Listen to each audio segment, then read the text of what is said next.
Lesson 2, Part 9, Commenting Program Code. AutoLISP treats any AutoLISP statement begin with a semicolon as a comment. The last two code examples contain a lot of comments. A comment in an AutoLISP program is something you write for yourself, not for the program. Commenting code is one of the best programming practices you can establish for yourself. Why write comments?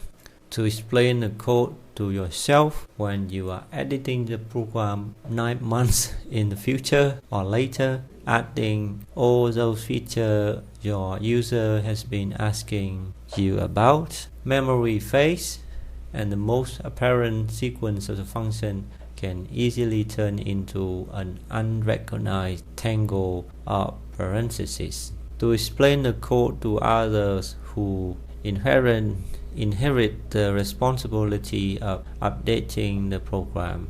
Reading someone else's code is an extremely frustrating experience, especially if the code contains very few comments.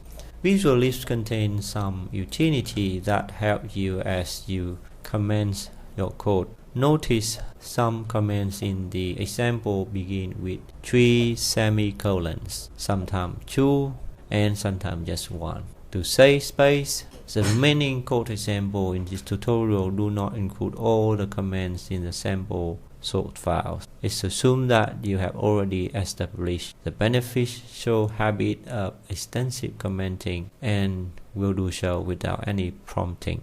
So that's it for commenting program code, which is part 9 of lesson 2.